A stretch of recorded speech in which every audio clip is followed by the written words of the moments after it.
love to go outside at night and look for patterns in the sky or constellations. And we have a story today, and our story explores stars and constellations. It's called The Star People, a Lakota story. And the book and illustrations were done by S.D. Nelson.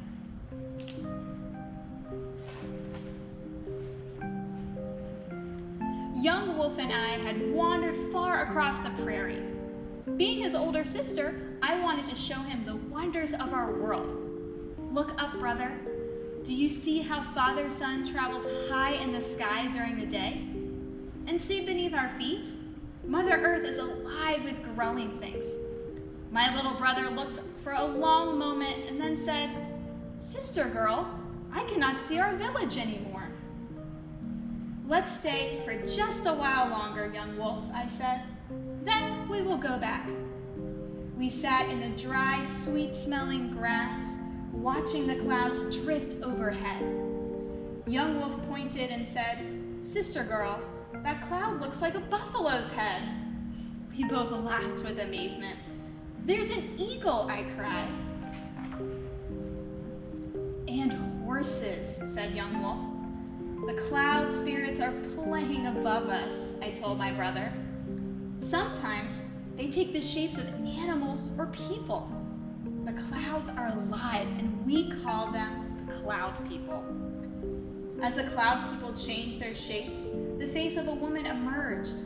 "Look," my brother gasped, "grandmother!" Elk-Tooth Woman had died earlier that spring, and we missed her very much.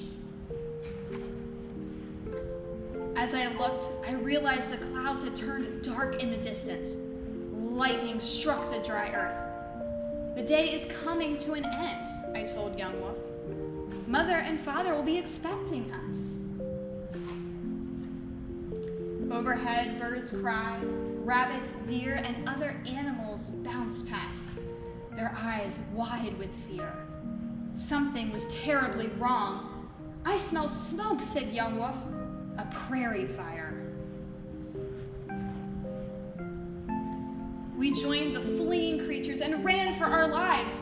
"Mother, Father," we cried, but our voices could not be heard over the roaring fire, and we had wandered so far from our village. The flames were catching up to us. The smoke made it impossible to see. I stumbled down a hill, and Young Wolf fell behind me. Rolling down the hill, I despaired. We would never see our home again, or our mother and father. In the next moment, we were in the water. Water! In a blinding smoke, we had fallen into a stream. "Come on," I cried to Young Wolf as I pulled him deeper. We clutched each other and hunched down. Only our heads poked above the water. The fire leaped from bank to bank. Angry flames flew just over our heads. Sparks and ashes fell on us, but we were not harmed. Then the fire was past us, flashing to nothing in the distance. "Look, brother," I said to Young Wolf, who was softly crying. "We are safe. Be glad. The fire did not catch us." I coaxed him out of the water and up the bank. A strange blackened land stretched before us. I knew that I had made a mistake by wandering so far from home. Now I had no idea how to find our village, and the dark of night was near. I tried not to cry, but tears came out of my eyes as I comforted my brother. "Sister girl," Young Wolf said. "Sister girl, the stars are dancing." I looked up. High above us, the stars were becoming shapes, as the clouds had done that afternoon. First, there was a coyote, then a bear, a hawk, and many other creatures, both animal and human. Chanting, the Star People encircled us. "They are the spirits of the old ones who once walked this earth," I told my brother. Young Wolf was first to see Elk-Tooth Woman dancing among them. "It's my grandma," he cried. "You are safe now, my little Young Wolf," she whispered, holding out her arms. "I am here, my sister girl." I was delighted to see our grandmother. Young Wolf was happy, but confused. He said, "Grandma, I thought I would never see you again."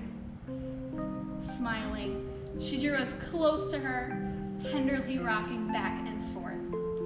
Beneath a heaven full of stars, we fell into a deep sleep. Young Wolf and I dreamed of green prairies in our village. In our dream, we could see our mother and father. Both were searching frantically for us. They feared the fire had taken our lives. We called to them, "We are here! We are safe!" But they could not hear us. In our dream, raindrops pattered upon the burned ground. Wildflowers grew and crickets chirped. Moths fluttered about in a cool moonlight. Creatures crawled from the safety of their burrows. Badger, lizard, turtle, rabbit. The wild ones gathered in a circle, dancing. They chanted a joyous song. "Thank you, raindrops, the fire is gone. Thank you, sister moon, the fire is gone. Hey, ya, hey. Star people above, we are alive. Hey, ya, hey." In our dream, grandmother and young wolf lifted their feet to the beat of the drum. I joined in their dance.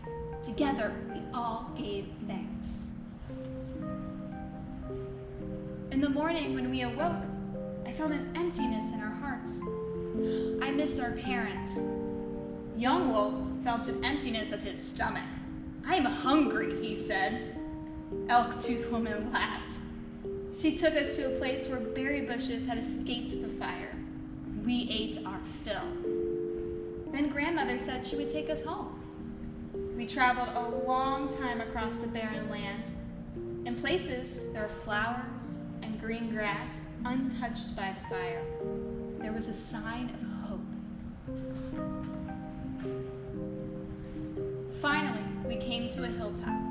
Looking down, young Wolf howled. "There's our village!" I turned to grandmother. "Our mother and father will be so happy to see you again." She shook her head.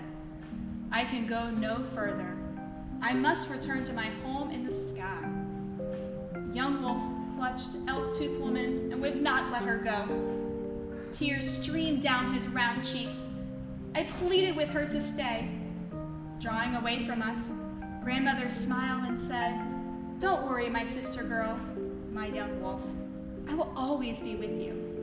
The star people are always with you. Look up, and you will see me among the stars."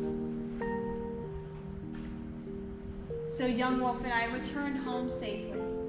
Our parents wept with joy to see their children, and then they were very angry with us for wandering so far from home.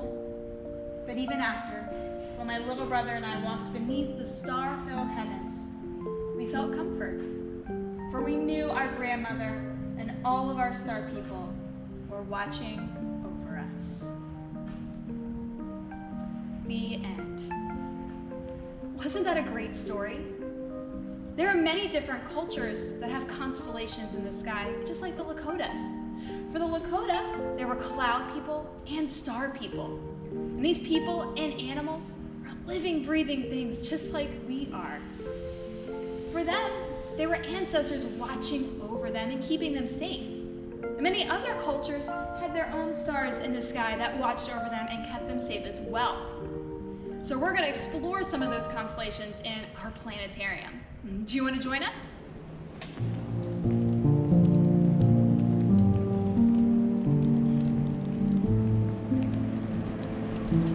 Come on, let's go inside.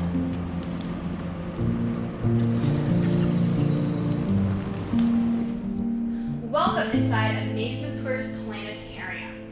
So we have a few of our constellations up. These specifically are some of our Greek constellations. And I'm going to point out a few of them that are common for us to look for in the night sky. So over here we have Leo the lion. We can see this nice curved area, that's the neck and head of Leo the lion.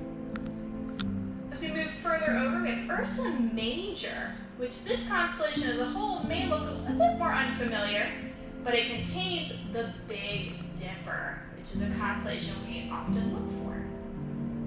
And if there's a Big Dipper, then there must be the Little Dipper, or Ursa Minor. Another common constellation to look for in the night sky is this square over here. Now this square is often referred to as the Great Square of Pegasus, because it is part of the Pegasus constellation. Now these constellations here are what the Greeks saw when they looked up into the night sky.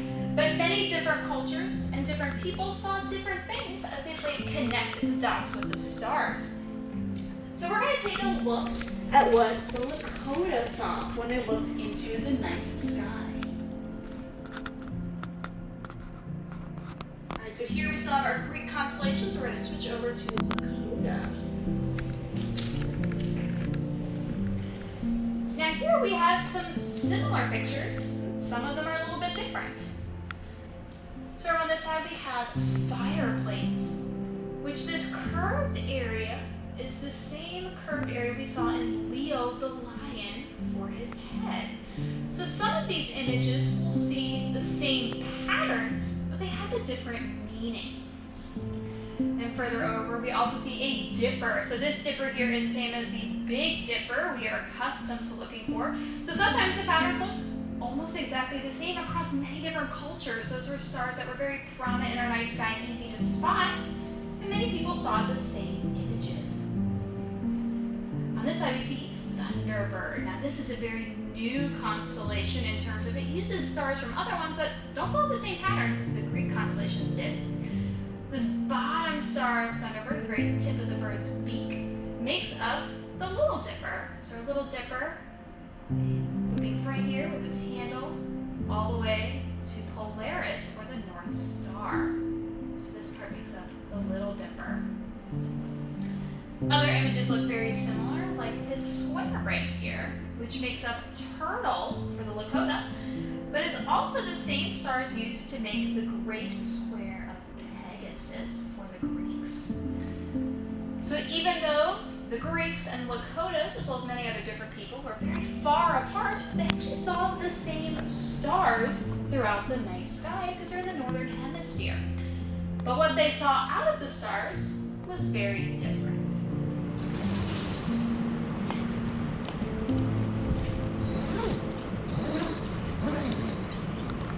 And as we saw with the different constellations inside, even though different people across the world were looking at the same stars, there were different patterns and stories that accompanied them. So we encourage you to go out and look at the night sky on a clear night. What constellations can you find?